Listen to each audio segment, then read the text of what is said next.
We're recording. Jay, how the hell are you? It's wonderful to be here. I feel great. I'm so happy that you and I finally were able to find a time to do this. I've been looking forward to this one. So it is great to be here. I'm very Well, excited. that's because one of us had to move, and it wasn't me. So That's true. I shouldn't have said finding a time. It makes it sound like we were really stressing. No, it was, I moved since we first got connected, right. And obviously didn't want to be like, hey, I'm out of a box, but let's try to fit this in. Well, we could have done it as a moving interview. While you were moving, you could have done the interview and what have you. But moving's hellacious enough as it is, so I didn't want to add to the pressure. But we're gonna dive into everything. We might even talk about where you moved to, because I'm really a big fan of your new city. But we'll get to all that. But first of all, I want to thank you for doing this. It's very generous, given all that you just went through and that you do for a living and what have you, to be a guest on this show. And I want to thank everybody for tuning in. If you're a returning visitor, your patronage is much appreciated. If you were new to the channel, welcome to Did You Know That? ? The channel where I get to interview interesting people about interesting and sometimes annoying topics. And this one's going to be quite interesting, at least in my opinion. So for those of you who don't know, my name is Sean O'Rourke. And when I am not talking to interesting people, I am preparing companies to be hacked as a cyber liability consultant for an insurance brokerage firm in New York City. And Jay, why don't you tell the fine folks who you are and what you do? Well, I'm very honored that you would call me an interesting person. That's very kind of you. I am Jay Shifman. I'm a stigma-destroying speaker, a vulnerable storyteller, and the founder of Choose Your Struggle and the host of the podcast that bears its name. Well, and you have, as everybody will see, there are links below the subscribe button, which everybody should be hitting, and the like buttons, which everybody should be hitting. But there are links below to your various websites and to your bio. And folks are going to find out you have a very interesting background, and your role in life that you've taken on makes you all the more interesting. But first, we have to answer the burning question everybody will have when they go to your website, is why the Han Solo avatar? Well, so as I mentioned to you before, I don't get asked that a lot, so I really appreciate it. I will say one time somebody, they didn't ask about it, but they commented on an interview that I was in because the person put my logo up on the screen. Sure. And they couldn't have been more angry about it. They called me a fake fan who was stealing other people's work. And they actually said in the comments, this person went like 4 or 5 rounds, that they were going to contact Disney and get me reported. So that's the only time that someone has mentioned the Han Solo. So I'm really glad that we can offset that with a positive reference. I think it's cool as hell. So you know what? Go for it. So why Han? Well, thank you. So I am a huge Star Wars fan. You can't see it because my green screen is on, but I actually have a Star Wars shrine over in the corner of my room. And I have been since I was little, but it really has taken on more of a love over the last 5 years or so. And I've always just loved the character of Han Solo. He's my favorite character in pretty much anything. I've got a picture of him kind of right in front of me, and I brought along a little show and tell. This is a little Millennium Falcon that sits on my desk. Very nice. Because again, just Kudos. A very big fan. Thank you. And when it came time to find a logo for my work, I thought of the 2 things that I really most cherish, and that is giving people a platform, sharing their voice, and telling stories. And so, as you can see in my logo, I'm holding a microphone and a reporter's notebook. So it really, I think, encapsulates me and my work. And, I am a little bit of the rogue, kind of going off doing my own thing, which is Han Solo to a T. So just kind of mixing my fandom with some of the things about me that I really cherish. Well, maybe if we have time toward the end, I'll get your opinion on the controversy around Han Solo as to whether he fired first. So just keep that in the back of your head. I'll keep I have it in my mind. opinion, but I want to know yours. Anyway, Well, we could really make an interesting episode about Star Wars and fandom and whatnot. We're not here to actually talk about that. We're here to talk about, and you didn't use the word, but you have used it in a number of your posts on your website. And we're actually going to kick it off by something you posted on LinkedIn. But we're here to talk about addiction. And if you've tuned in before, you know this actually will be the second episode on the topic. We did one with Fran Harding about addiction prevention. However, Jay has dealt with addiction, and you work with people who do deal with addiction. Now, on your LinkedIn website, you had a posting, and it was because I was doing my research and I didn't want to come into this blind. And it really struck me because a lot of people that I have talked to who have dealt with addictions always call themselves a recovering addict. But what you posted was that you didn't like that. You liked, I once struggled with addiction. So this is a two-part question. Do you look at yourself as an addict, or how do you sort of, I don't want to say label yourself, but define yourself when it comes to your history? And two, and I want to get this right, do you still struggle with addiction? So why don't you take question one first, and then we'll use question two as a segue into the others. Yeah. So first off, thank you. I was very proud of that post. I try to use my LinkedIn platform to start conversations. I mean, that's really a lot of what I do. You know, I don't think I have the answer for everything. I do know that there is, you know, probably 75% of the conversations around these topics that I care about, which are mental health, substance misuse and recovery, and drug use and policy, aren't being had because the loudest voices in the room are sort of dominating this, and they're limiting us from really talking about the depths of this or the gray area, right? Mm-hmm. And it's not just on this. I mean, we live in a society that loves black and white answers. It's either this or it's that, and nothing is, right? It's 5% right. This, 5% that, and 90% in the middle. So that's kind of how I feel about this. When it comes to that label, right? The reason we had that in the past is because for over 100 years, I mean, and this is really only within the last decade that this has started to change. The dominance of the AA sort of treatment path has been unwielding. And I want to say, before anyone jumps in the comments, because you get a lot of very opinionated people on these topics, which is great most of the time.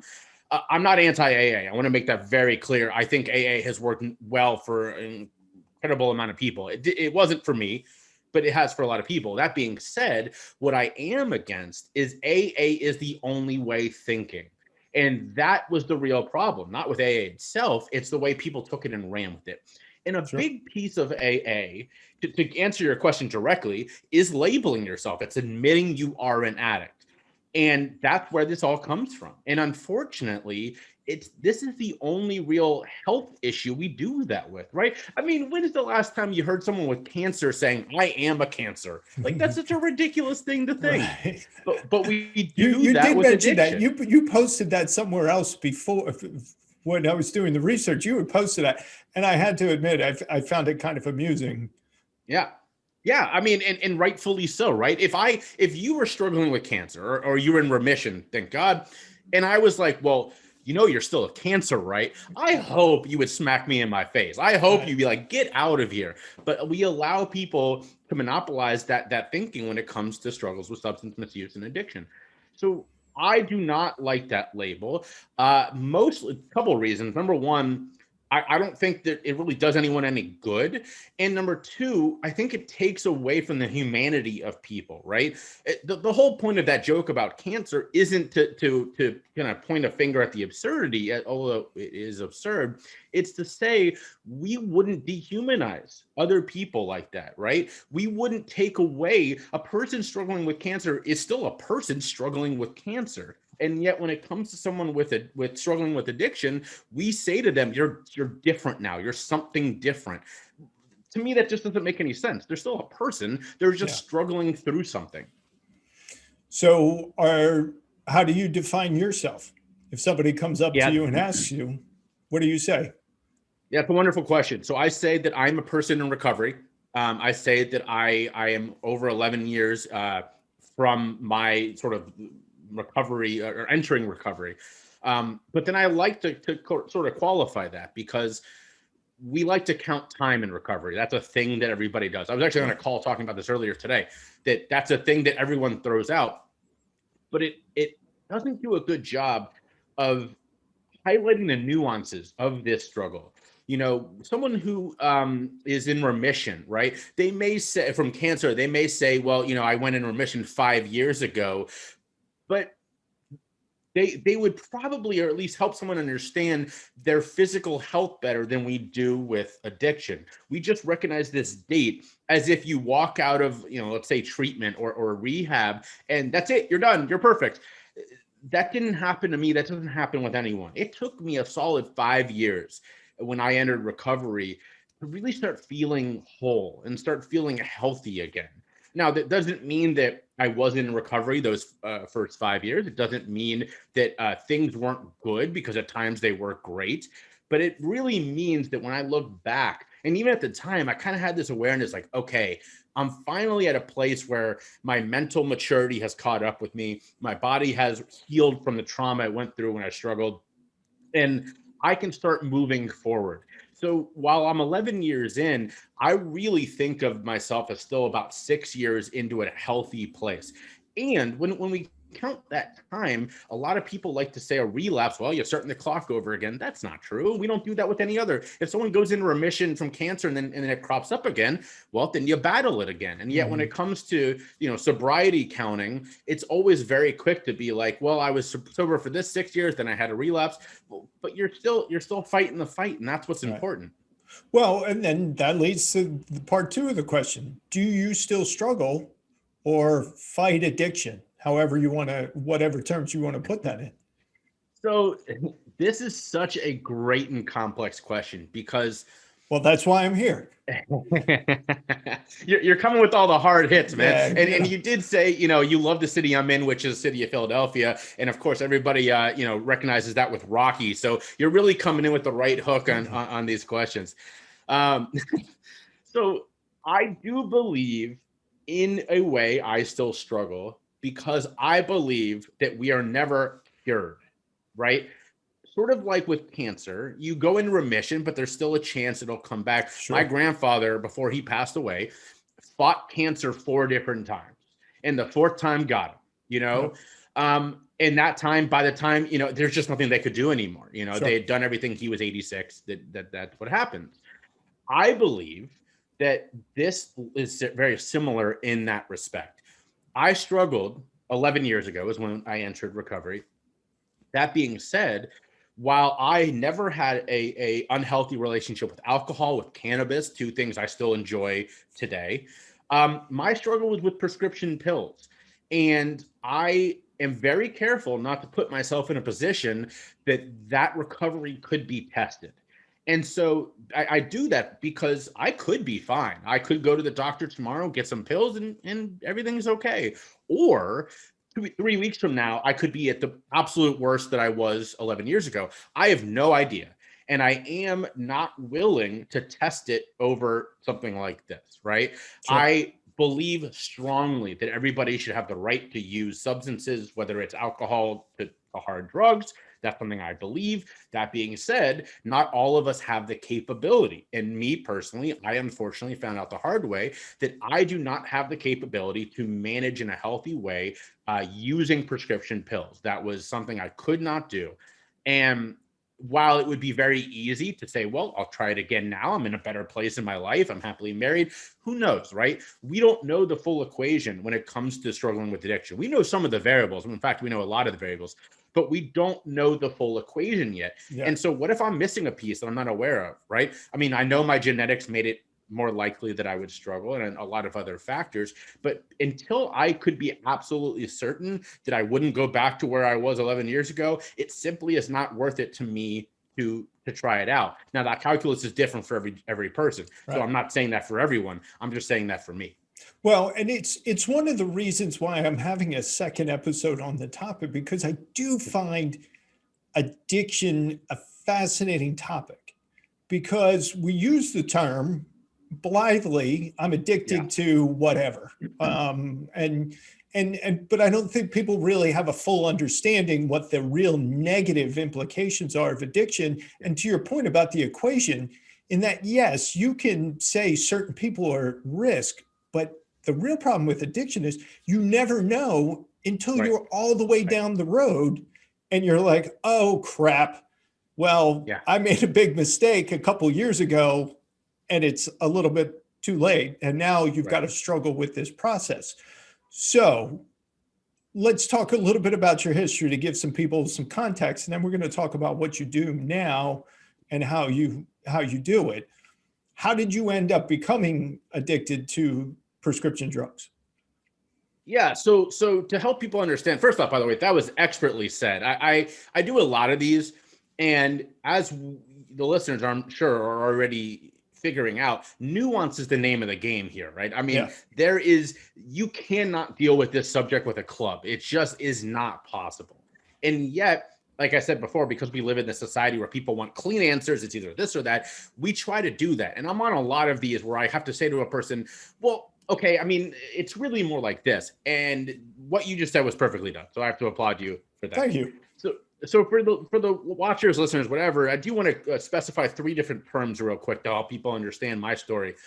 There is a spectrum of drug use, right? You have regular users. This is like me with alcohol. I can have a drink and not want 10 of them. I can smoke a joint and be fine. That's just how my body reacts to those particular drugs. Then you have what's called substance misuse. And that is essentially, okay, a perfect example is the college kid who binge drinks. Does he start getting shakes or achy if he doesn't drink? No, but he's very clearly using that substance in a very unhealthy way. Right. So that's substance misuse. And then you have addiction. And addiction is a medical term. As you said perfectly, we toss this thing around like a football. And in fact, addiction is a medical term that describes a very specific set of variables when it comes to your physical and mental reaction to things. It can be sugar, it can be sex, it can be all the way up to drug use and all that. Well, and I want to stop you real quick. And that's part of the problem, is because you become addicted really to almost anything. Yes. So it's not actually what you're addicted to. It's 100%. What's going on physiologically, chemically, and to a certain extent mentally, I think. Yes. That determines whether or not you're an addict. That's right. And that is an important point to remember, is that again, I love that you said how frequently we toss this thing around, because you would believe that addiction is just running rampant. And by the way, it is way too high. I'm not going to say it's not, because it is. I mean, any number of amount of addiction is too high.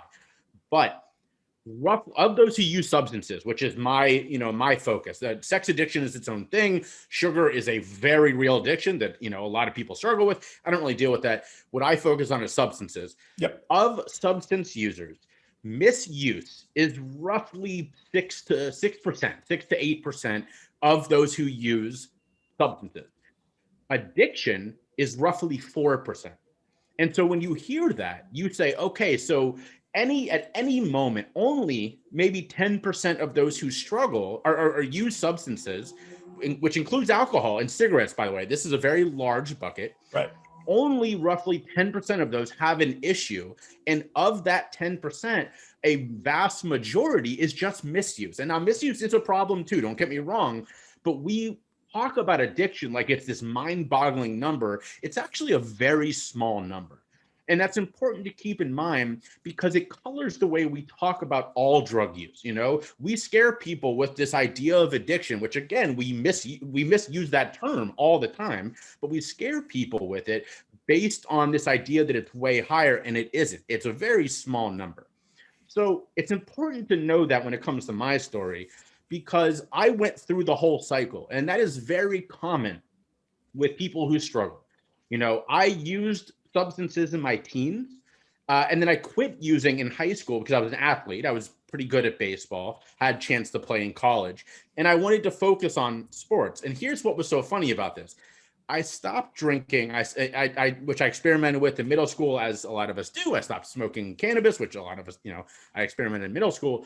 And then I stopped in high school to focus on sports.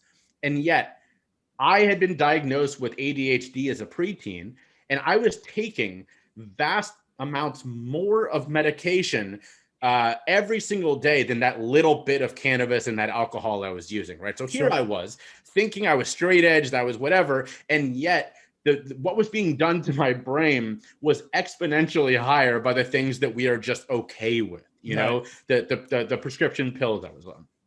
So I'm doing this, and at the same time, I'm going through puberty, which we all remember how much fun that is, right?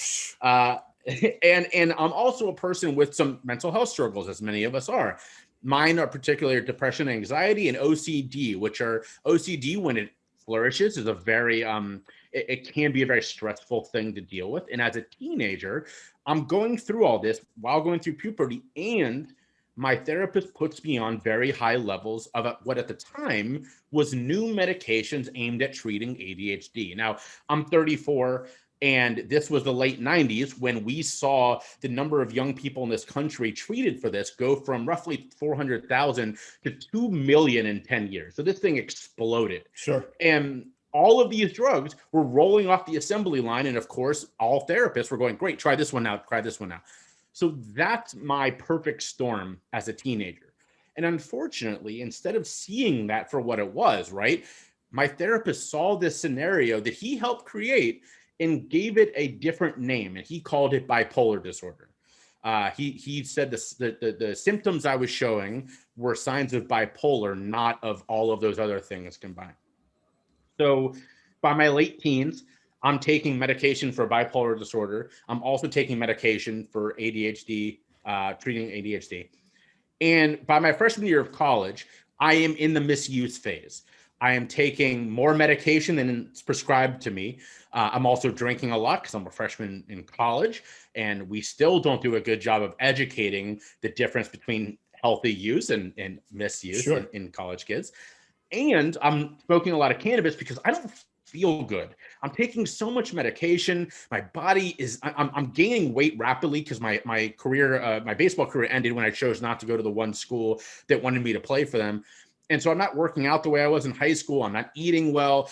And now I'm on all these medications. I feel terrible. And I'm smoking a lot of cannabis because it makes me feel better. So you wrap all of that up, and I'm now in the misuse phase.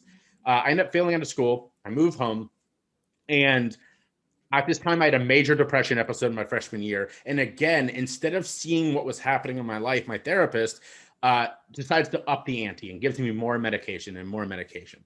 Now, fast forward a couple of years, I'm in my early 20s, and I am slowly moving from the misuse phase, where I still had a job, I was still in school, to the full-blown addiction phase. And at that point, I've lost my job. I failed out of school. I sort of have alienated most of the people in my life. I am immensely depressed, and I'm looking around and I'm saying, all right, I've been on this medication now for over half a decade. Not only am I not getting better, I'm getting worse, and I'm getting worse quickly. And at that point was when I lost hope. You know, my therapist had me on 5 different medications a day. I felt horrible. I pretty much am smoking cannabis all day, every day to feel better. And maybe 3 to 4 times a week, I'm enjoying psilocybin, magic mushrooms, because I was so disappointed with my life that I wanted to leave my head and be somewhere where I could feel better. And that summer is 2010. I'm 23 years old. I'm about to turn 24. And I decide, I'm sorry, 2009. I just turned 23. And I decide that I'm done. I can't do this anymore. I feel horrible. I've lost all my friends. I have no hope. And so I attempt suicide twice in 2 days by overdose. The first day, my friends stopped me, the few friends I have left. The second day, I take the pills before letting them know what I've done. And they call 911, and I'm in the early stages of overdose. And the last thing I remember that night was a cop shows up at my door. He handcuffs me, because this is what we do in this country. He leads me out of my house, and literally the last memory I have is him roughly throwing me off the side of his car. I'm dazed. He smacks my head on the side of his car and then grabs me by the shoulders and throws me into his back seat. And that's it. I black out. I spend that night handcuffed to a bed at the hospital. And I come to the next day in a lockdown unit, the kind we see on TV, no shoelaces, no belt. I'm in a gown. And I have this memory is like fresh as day of consciousness rushing back to me. And I look around and I'm like, where the hell am I? I thought I had died. You know, I took enough that I should have died. And here I am alive in a lockdown unit, in a gown, in this intake room. And I'm just freaking out. I have no idea where I am. So I spent 3 weeks there. And that was very, stressful. 3 weeks by choice or just because? No, against my will. Okay. So at this point, I have lost the ability to like I'm not there by court order, but I'm there against my will. My parents have sent me there because you got to remember, hindsight being what it is. Of course, I'm struggling with substance misuse and addiction, but at the time, I still had this diagnosis of bipolar disorder. So they thought I was in full blown episode, right? So, gotcha. So I leave there. And my therapist and my parents decide that the best place for me is a long-term care facility, what we would have called a mental institution 50 years ago. So I get sent there to the Berkshires. It's this beautiful place. It's actually where Norman Rockwell's from. Mm-hmm. So if you've seen his sort of Americana, I mean, the town looks like that today. Right. It's a beautiful place. It's a wonderful, the Berkshires are beautiful. Yep. But what was so interesting is that right on this main street in this small town called Stockbridge, is this mental institution, this long-term care facility. And it was one of the most traumatic experiences. I mean, I was talking to a therapist last year and then COVID happened, but this is still a thing that I'm planning on doing, is doing trauma work around my time there. I mean, it was on the outside, beautiful. On the inside, it was traumatic. I mean, it's the kind of place at the time, again, this is 10 years ago, they still practice that form of therapy where that you saw it in One Flew Over the Cuckoo's Nest, where people sit around and just go to town on you and really try to break you down. And because admitting that you have a problem, of course, is the first step. Sure. But when in my situation, I'm starting to think, wait a minute, I know people here. I've gotten to know amazing people with bipolar disorder.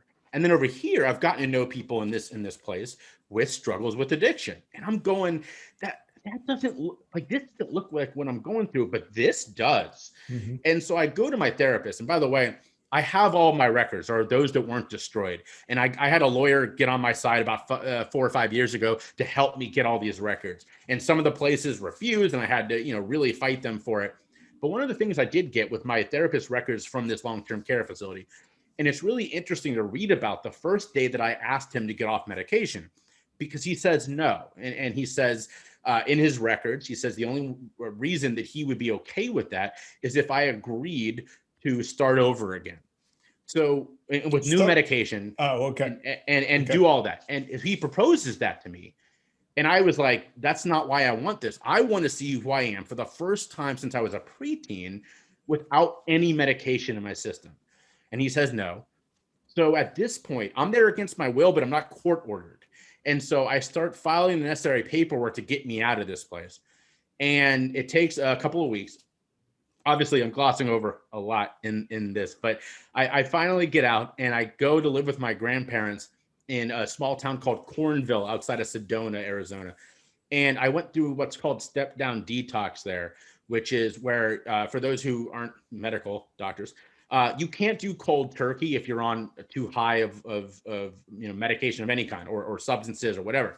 So the combined withdrawal would have literally killed me. Sure. So it took me over 3 months, about 3.5 months, to slowly step down off all these medications. And you take a little bit less of drug A today until that's all the way out of your system, usually over a couple of weeks. And then you do it with B, C, D, and all the way down. So that took me almost 3.5 months. And that was a very trying period. But finally, in the spring of 2010, for the first time in almost a decade and a half, I have no substances in my system. And that is sort of the day that I restarted my life. Well, I mean, that's the stuff of book material, which I hope you're going to write one day. But I want to go back a little bit because you were in addiction, which means dealing with you had to be challenging for those who didn't understand, possibly misdiagnosed you. So what was the relationship like with your family before your medication started? Can you remember what it was like when you were within addiction? And then what was it once you initially got the drugs out of your system and started on your road back? Man, that's such a great question. That's for me at least, it's the hardest one, because if I had been, let's say, a heroin user, which is the one we see all over our front pages right now, that conversation is very different, because there is a total acknowledgement that the issue is the drugs. And yet where I was, the question wasn't even there. We believed my therapist. We had this guy, he still is a well-known therapist where I'm from. And he's telling us that I have this issue. We never got a second opinion, which is very common for those struggling with mental health. With physical health, we always get second, third, fourth, fifth opinions. We didn't do that with my mental health, because most people don't. And so not only was I in a terrible spot, but it didn't even occur to me. It didn't occur to my family that maybe this was all a misdiagnosis. So before this, I had a wonderful relationship with my family. I'm the oldest of 4 boys. We're all very close. 4 boys in 6 years, by the way. So my mother was, I know, right? God bless your mom. That's what everybody says. And so at least she got a girl dog, because that was the only other female in the house. I was very close with my family. That weaned away during this period because I was in a terrible spot. And the decision was that this was my mental health. And so it's a lot harder. They couldn't be mad at me. It was pity. It was fear. It was anger at the situation, but not at me. And yet I felt very alone from my family. I didn't talk to them much. And in fact, my mother and I didn't talk for a number of years during this period because I felt so alone, and I felt very betrayed because I wasn't getting better, and I didn't feel I had support. Now, obviously, I don't blame them. I would have done the exact same thing if I was in their position. But I was very angry with them when they sent me to this long-term care facility. I did not want to go. I tried to make the best of it when I first got there, and it was such a traumatic experience that I was calling, like, please get me out of here almost from day one. So it was very rough during that period. But then when I came back, when I get in, like I said, I lived with my grandparents because they were the only people that would take me in. I get into recovery. I get off all the medication, but because my family still thought this was an issue of mental health, there was a little bit of, not a little bit, there was a lot of doubt, and there was a little bit of disappointment at me. And it really took me moving back to Ohio, getting a job, and eventually going back to school for my family to be like, wow, okay, maybe he's right. Maybe trusting his gut was the right thing to do here. And I will say that in 2012, when I graduated college, that was a huge turning point because it was a thing that I could go, look, I was right. This is a better path. I'm in such a better place. Now, I'm still healing. I'm not there yet at that point, but progress had been made. And it really cemented or repaired a lot of that damage. And now we're all great. My parents are coming to visit me here in Philadelphia in a couple of weeks. I haven't seen them because of COVID for 6 months. Sure. And, it'll be very nice to see them. And my brothers and I are all still very close. So it was a very tough experience, but as one of my other grandma still loves to say that she's prouder of me than any of her other grandchildren because I had to overcome the most, Right. So I think that's sort of the family feeling, is that, like, look how hard he worked to get back, not, remember where he was. So do you think your parents have guilt that that you had to go through that because of what turned out to be a misdiagnosis? Or if they got past it, do you know? Do you talk about it? So we talked about it once. A couple of years ago. Do you remember the book Beautiful Boy that then became a movie? Yes. So I actually got connected with the author, and we were chatting for a minute. And I told him, look, no offense, I haven't read your book, nor have I seen your movie, because I have enough trouble dealing with my own trauma during this experience. I can't begin to imagine what my family was going through at that time. Yeah. So I can't even put myself in a place to watch or read or whatever the family struggle. And all the books I read, all of that are either research or the person's account, because I have not been able to get to a place yet where I can even consider this. So my family and I've talked about it once. And my mom told me, my mom is not exactly, she's very supportive of mental health and all that. But when it comes to herself, she doesn't really do that. That's not her thing. Yep. And she told me that she's only been to therapy once for one period. And it was when I was at my worst. And it was, she was talking to someone about how to deal with her own anger and fear and this idea that I was probably going to die because that's where she was at. And in fact, most of our conversations or interactions at this time were me waking up on the couch. I'd been, by the way, when I was at my worst, the addiction was my only thing in life, right? If I didn't wake up and immediately take a handful of pills, I would start going through withdrawals. Like that's where I was. So I would go to sleep. There would be times where I would just zonk out for a day. And I would wake up, this happened multiple times, to my mother standing over me after she would come over to my house. Eventually, she just took a key and she was like, I'm going to have one for my own peace of mind.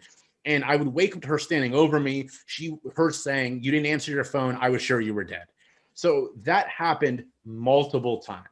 So that sort of talking about this, that one time about how she went to therapy during that period, is the only conversation we've had about me at my worst, about what it was like for them. They've listened to me do numerous interviews. My dad and my mom, to a little bit lesser extent, but my dad 100% are like my biggest fans on my podcast, and they watch all the stuff I do. But when it comes to their experiences, it's like, I don't know if any of us are in a healthy enough place yet to really get our hands dirty on that one.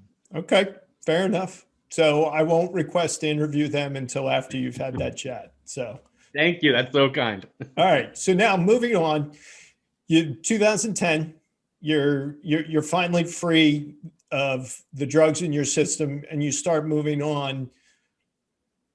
What happens with you getting to the place where you are today to decide to help people get through their own struggles with misuse?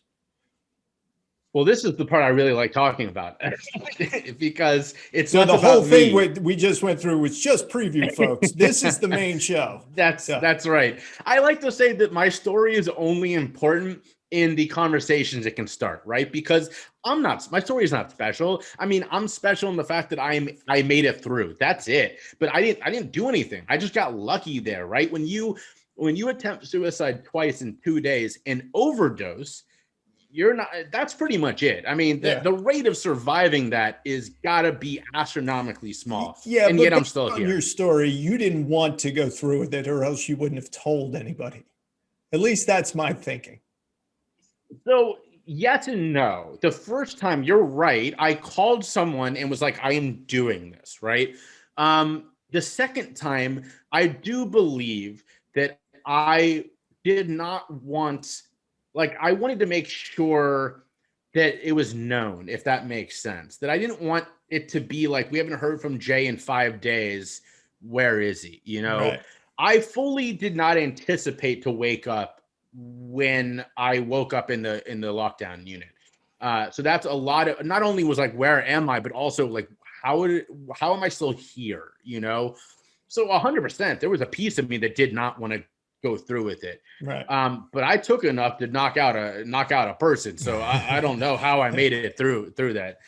But 5 years into recovery, I graduate college in 2012, I get a job and I'm doing better. Right.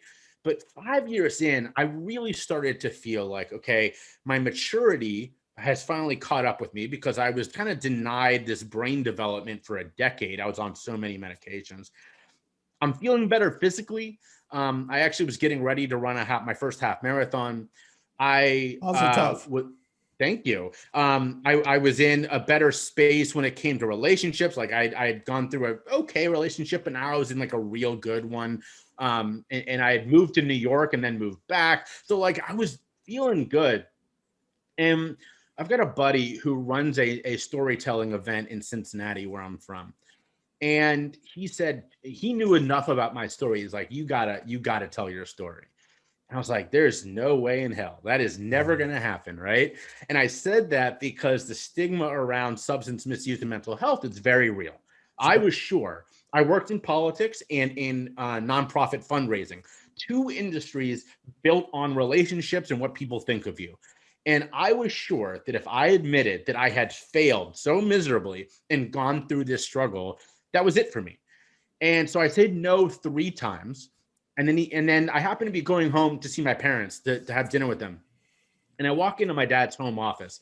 And I love telling a story because it's so funny to me. And I sit down and he's reading the New York Times. He's not even looking at me. And I start telling him about this storytelling opportunity I have. And he goes, why wouldn't you do this, right? And I was like, well, I'm scared. What if people, whatever. And he lowers the paper. He looks right at me and he goes, fear is never a good reason not to do something.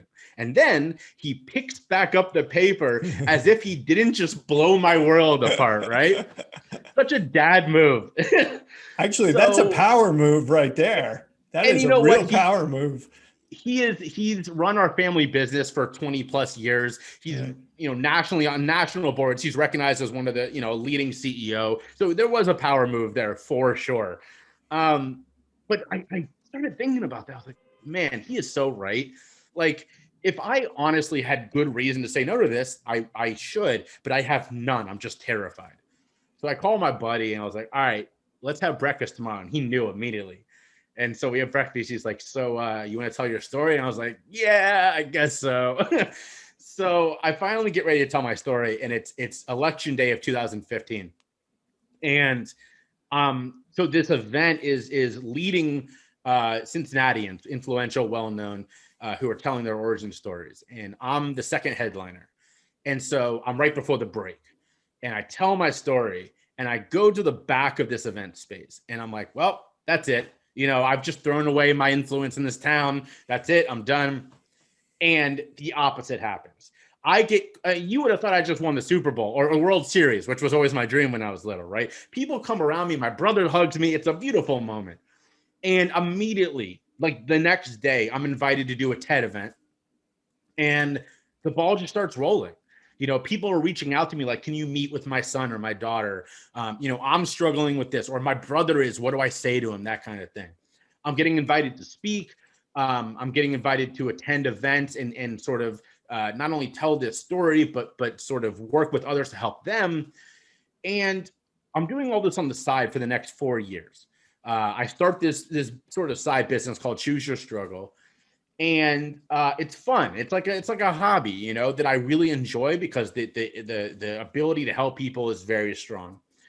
And then I'm working in politics. I'm running campaigns. It's good. I like it a lot. But I start to notice that I recognize the feeling in me on election night. That win.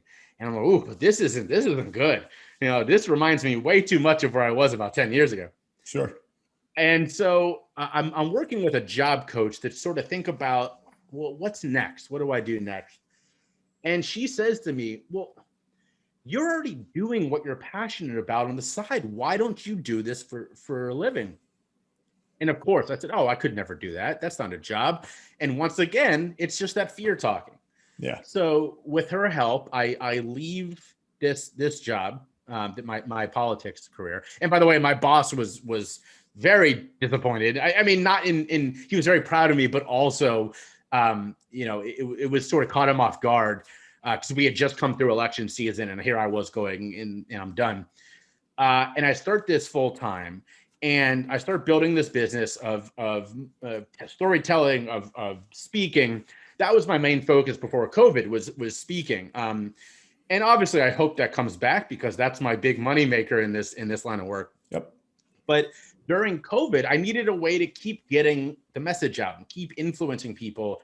And I started this podcast, Choose Your Struggle, which has taken off to enough of an extent that I'm able to interview some really incredible people all around those topics I mentioned earlier. And the only qualification on mine is that it's not enough just to have done research, because our spaces are dominated by people who have spent 20 years researching. But that's great, but those stories are being told. So I've had a couple of people who have just done research, but there's always a personal connection. Right. And it's mostly dominated by people who lived through it. Perfect example. One of my biggest guests was Katie Hill, a congressmember from California, who, if you remember that name, resigned over a scandal after she was having a polyamorous relationship, and her husband leaked nudes of her. It was horrible, right. Horrible experience.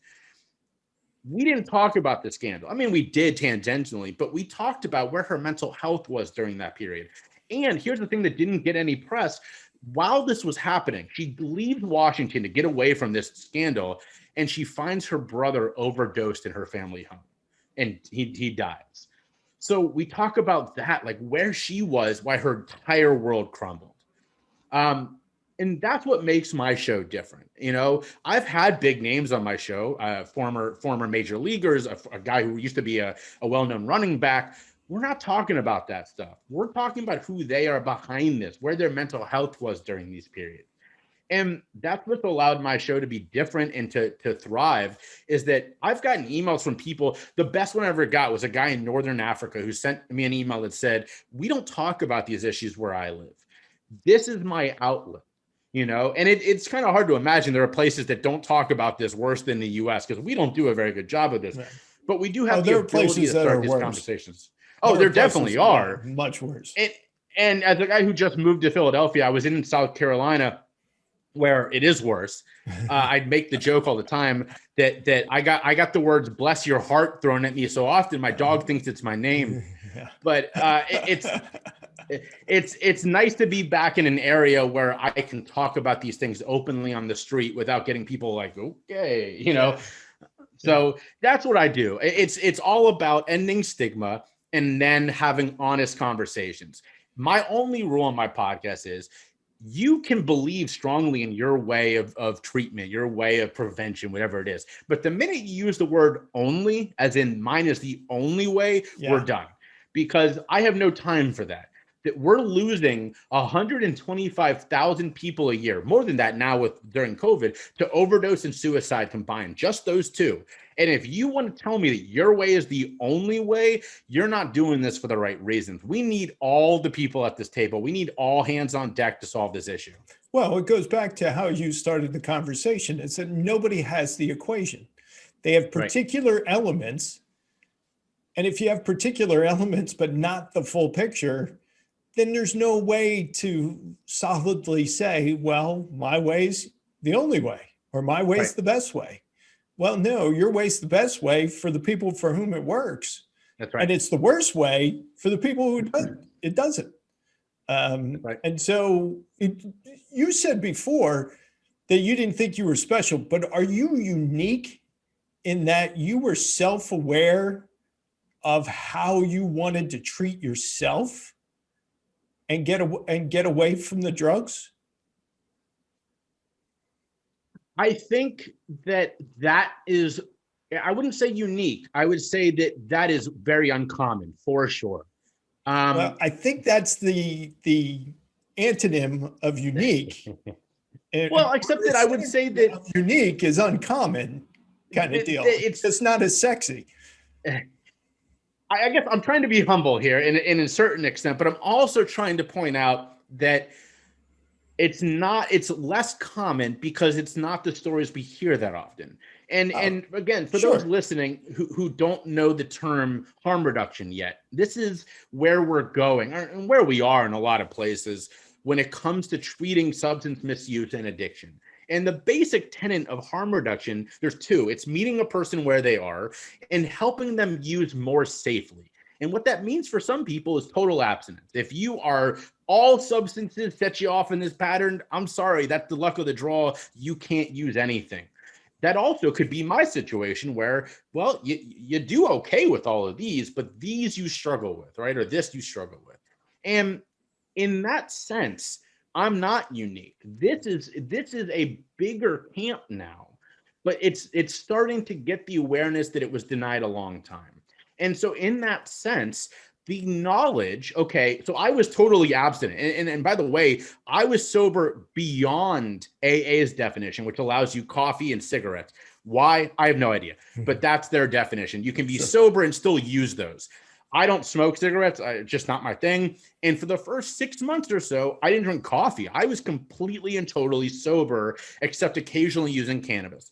And then I welcomed cannabis back in, and I used safely, so I kept doing that. And then I had a drink, and I was fine. So I kept doing that. And so in that sense, I'm not unique. I'm not even less common. That's very common now. You know, we just heard what's her name? Demi Lovato called herself California sober, right? This was all over the news. Right. And what that meant to her was that she smokes cannabis because it's legal.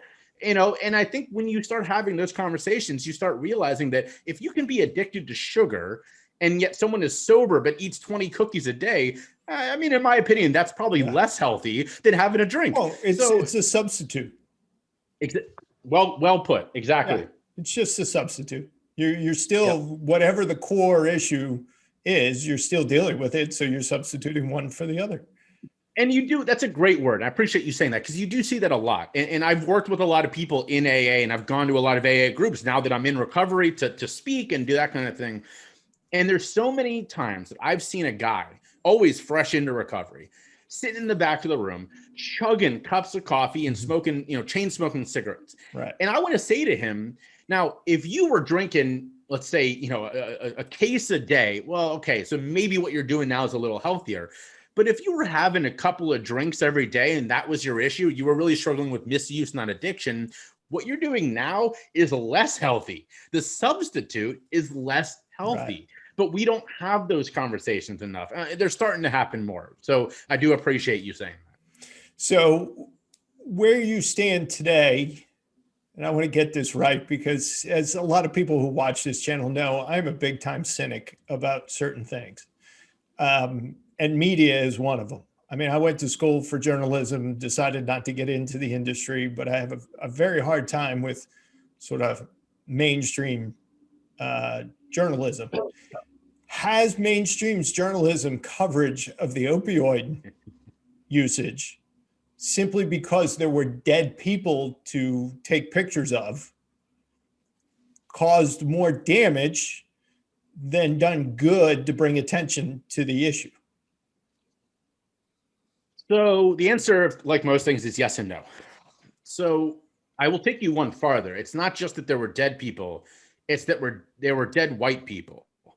So we are actually, by the way, this is if your listeners don't know this is important to know. We're losing way too many people a year. I mean, just mind-boggling numbers, right? I used to say before COVID, if you were losing close to 100,000 people a year, I mean, that's the size of Topeka, Kansas, and it wasn't being talked about, nothing was being done, we would go out of our minds. And then of course COVID happened and we didn't do enough on that. So that kind of ruined that analogy. But we were losing more people in the 80s when it was the crack epidemic, and the 90s when it was the heroin epidemic that was mostly kept to the grunge scene and the below ground use, and a lot of and the AIDS epidemic was all tied into a lot of this.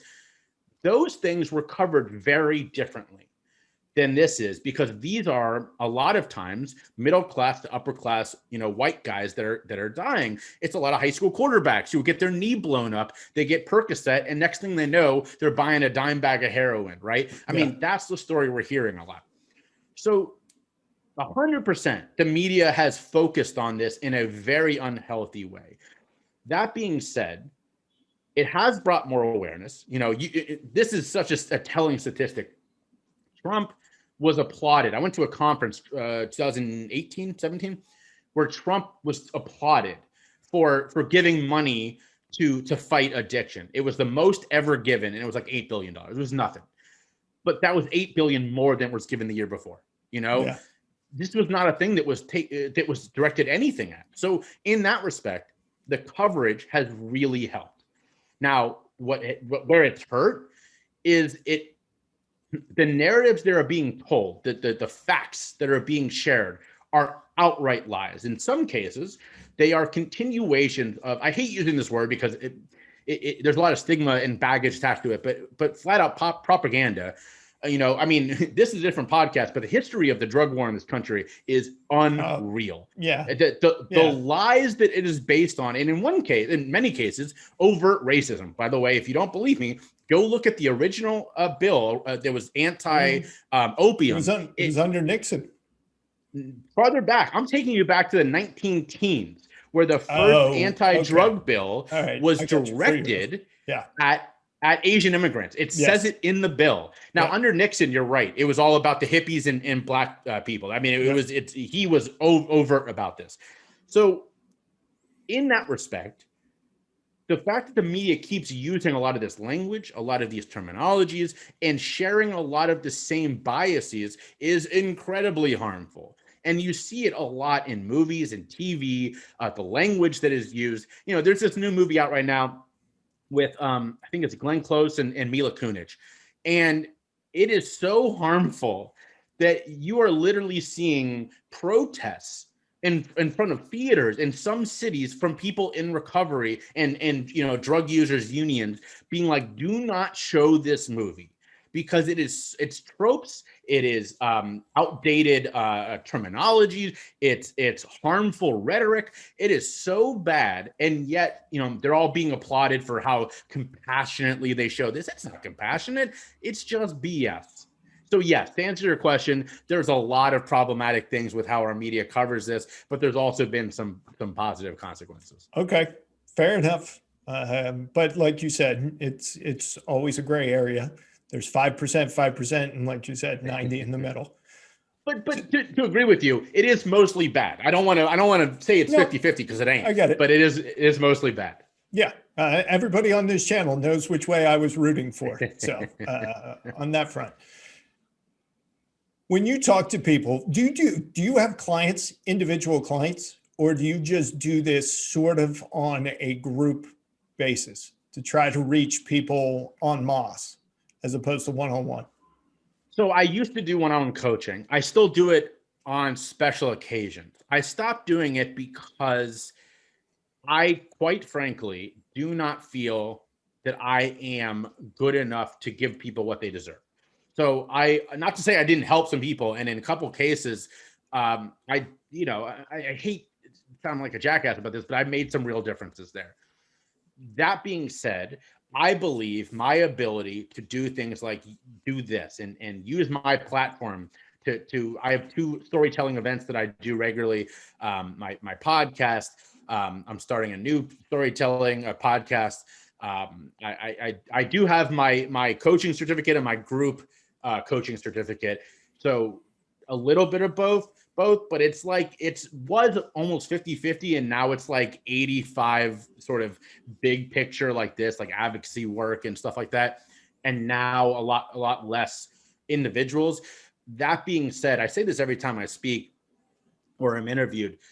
I've been there, right? Clearly you heard my story now. I literally attempted suicide twice. I overdosed. I've been there. So if you are struggling, or if you know someone and you're like, man, I don't know what to do. I don't know what to do for them. Reach out to me 100%. I don't care what time it is. I don't care what platform. I had a person reach out to me over TikTok and I talked to them. So please reach out. All the links below are below. Everybody, thank you for that. Your links will be below in the video description. It means that much to me. I will not turn you down. If me coaching you is what it's going to take, I'll coach you. If me handing you off to one of the people that I know and trust is what's going to do it, I'll happily do that. The most important thing here is not in any way to put money in my pocket, because if it was, I would have left this business a long time ago. It is not making me rich. That being said, I'm able, as a person who comes from means with a wife who has a great job, to put making a difference and doing good above money. And so in this case, if keeping you alive, I mean, if it costs me money, I'm going to do it because that's way more important. So actually, you just spurred a question for me. Who is it more important to reach out to you? Someone who's going through what you went through, or the family members or the people who care about that person and are watching them suffer and deteriorate? So the answer is yes. I get that, but I mean, from the perspective of, yeah, where do you think you're going to be able to help more? I've done more work with the extended circle. And what I mean by that is, actually, let me tell you a story, because I think this paints a pretty amazing picture. I was working with a client. His mother reached out to me. And we had actually been in contact for over 6 months before she finally said, I want to hire you because I don't know what to do. And I started talking to this client. And I knew he had just gone through an overdose, which, by the way, if your loved one survives an overdose, that now is the time to make a difference. I mean, that's it. That person has, and I, again, have been there, has come as close as possible to not being here anymore. Do something now. Do not wait any longer. So I sit down with him, and I finally was just like, so we're talking, we get to know each other. I said, okay, so tell me about the overdose. Turns out his mother was cleaning his room. He had just moved back in with them after, he was in recovery about a month, and she's cleaning his room and finds a needle. And turns out this is an old needle. It was behind a dresser. He didn't even know it was there. She flips out, kicks him out of the house, cuts off his bank account. If you're someone who's struggling with substance, you don't have to have been there to know what you're going to do in that situation, right? Yeah. You're going to go find what's going to make you feel better, what you know. And in his case, it was heroin. Now, he hadn't used in over a month. He didn't have a constant supply. And those two things, those two variables, are a recipe for failure. Your tolerance has dropped because you haven't used it recently. You don't know this dealer. It could be heroin, could be fentanyl. You don't know. You're rolling the dice because you're in such a bad spot that the only thing you know to feel better is this product. And he gets it. It's fentanyl. He goes into overdose. So he had no idea that it was her anger and her irrationality that had driven him to doing this. Now, in her defense, she was at her wit's end. Again, I can't put myself in my mother's shoes. I have no idea how she was feeling at that time. Yep. But her response here, this mother's response, made things 10 times worse and could have cost her her son's life. Helping them as a family understand that. He can't hear his mom in this moment. He's just gone through an overdose that she kind of caused. She can't hear him. All she is at this point is angry. She's scared. She's upset. Being the person to help mom in that moment understand, here's where he's coming from. Here is how your actions led him to do this. Now, you and I can say, well, that's not a rational response, but rationality doesn't come into this equation. All right. Yeah. So even in normal circumstances, it's tough to keep a rational mind when it comes to family. When it comes to family, when you add fear on top of that, all bets are off. Yep. So that's where I have had the most impact. I've got a good buddy whose brother is struggling, very, very close friend of mine. And he had no one to turn to. He there's a lot of stigma around going to therapy and talking about this stuff. So he called me. It's the middle of the night. Of course, I wake up, I take the call. We end up talking for a couple hours. A week later, he's in therapy. He knows how to talk to his brother. He knows how to set boundaries, be there, but also make sure that his brother knows that he's worried about him and that he cares for him, but he's not going to support this kind of stuff. So that's where I've had the most impact, because I've been there, but I'm not now. And so I can be that sounding board for both sides, and I can be that translator. I had a mom say to me once, this is a direct quote, Jay, it's like he doesn't care what I think anymore. And I had to say to her, he doesn't. Mm-hmm. What's going on inside his brain is the most important thing to him is to not feel the way he's feeling right now. And that means more drugs. That means it's basically a hunger that you cannot solve. And she couldn't understand that, because how could you? Right. So I'm that person for the two of them to be like, here's where your mom's coming from. Here's where your son's coming from. Let's all figure this thing out together. So I want to be respectful of your time. I did ask for an hour, and we're about to go over it. And there's two more questions for you, and then I'm going to let you get on with your life in my hometown, Yes. You are in the birthplace of Sean O'Rourke. So I just want you to be respectful every time you go by Thomas Jefferson Hospital. I will. So what is next for you?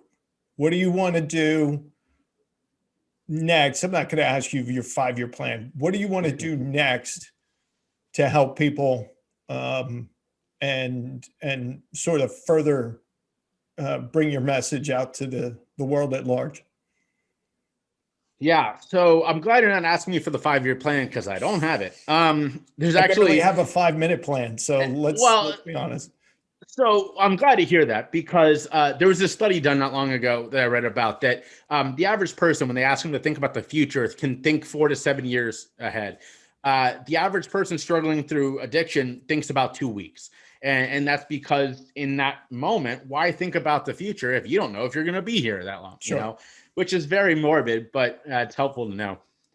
So for me, I'm really focused on this storytelling, the stigma busting, the education piece, right?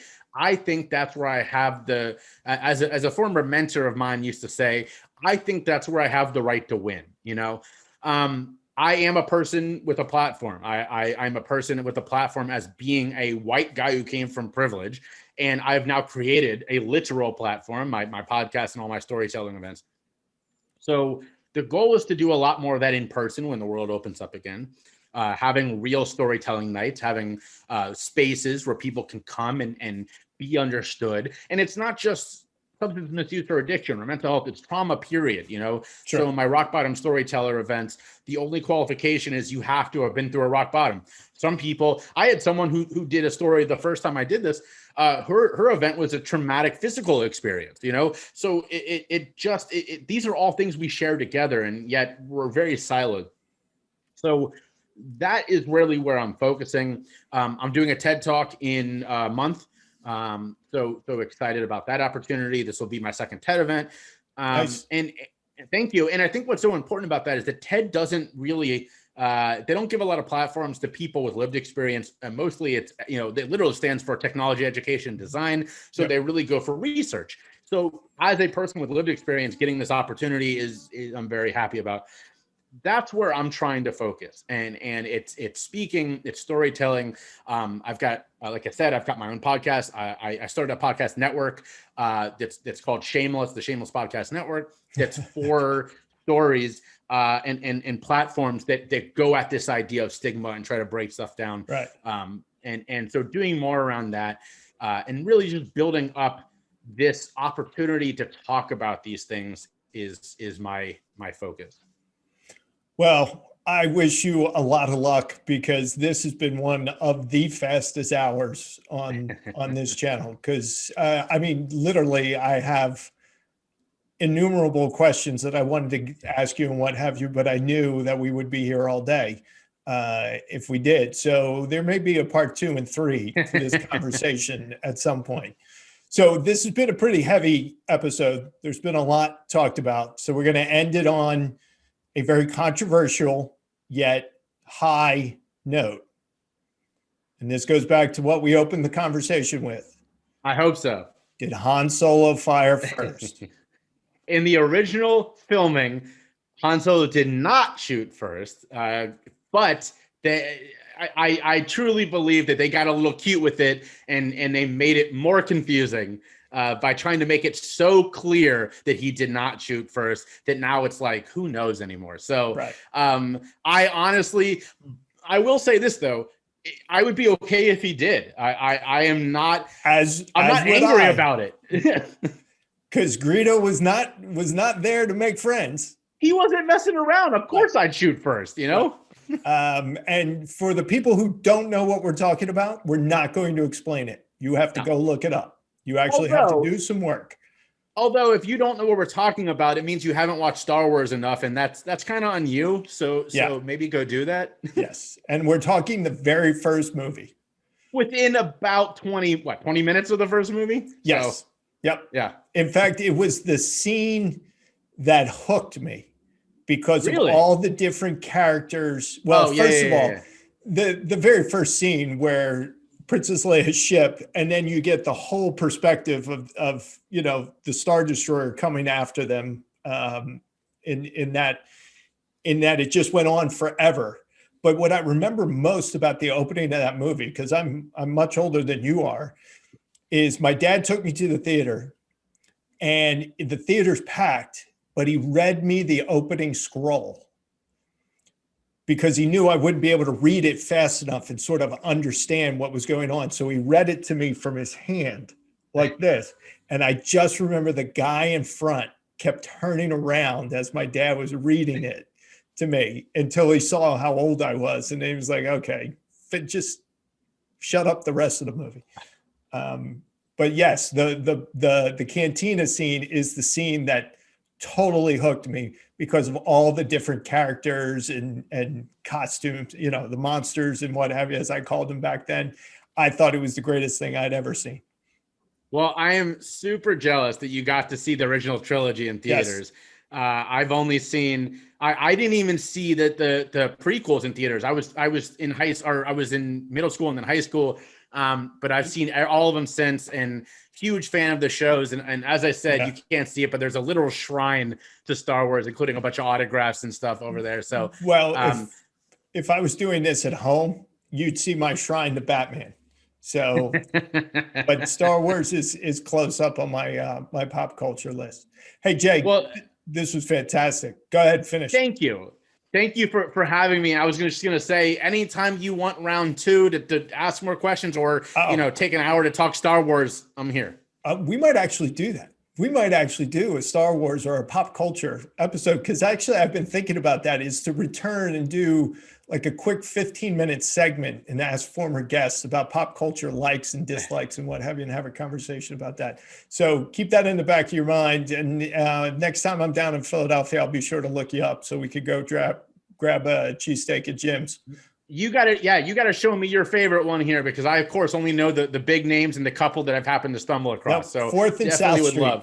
Jim's Steaks, 4th and South Street. It's the only I will check it out. Address you have to know, because whenever I go down for games, that's the first stop. I don't care what time the game is. The moment Jim's open, I'm there, and I usually get 2. So wow, that's a ringing endorsement. Yeah, I always get 2 because I get down there so infrequently now that I need to feed my I won't say addiction, but my like and love of Jim's Steaks. So. Well, I'm going to spend more time on South Street over there is on our bucket list to do already. Well, you got to do that anyway. It's such a cool area. Yeah. So we'll definitely check out Jim's. Okay, fantastic. Well, Jay, thank you very much. I want to thank everybody who tuned in to Did You Know That? ? If you've liked this episode, which you absolutely should, you should be hitting the like button, the subscribe button with the bell so that you get notified as new content goes up every Thursday. And as I want to remind you, if you want to reach Jay, everything is down in the episode descriptions. All the links to get to him, and he'll send me whatever he wants to put on there, and I'll make sure it's there. Because if you are having problems, know someone who's having problems, or you're dealing with someone who's having problems, obviously Jay is very passionate about what he's doing, and it's not going to hurt you to reach out and talk to him. In fact, it could save somebody's life. So be sure to take it that seriously. So for Jay Shifman, my name is Sean O'Rourke. I want to thank everybody, and until next time, we'll be talking to you, and everybody stay safe out there in the ether.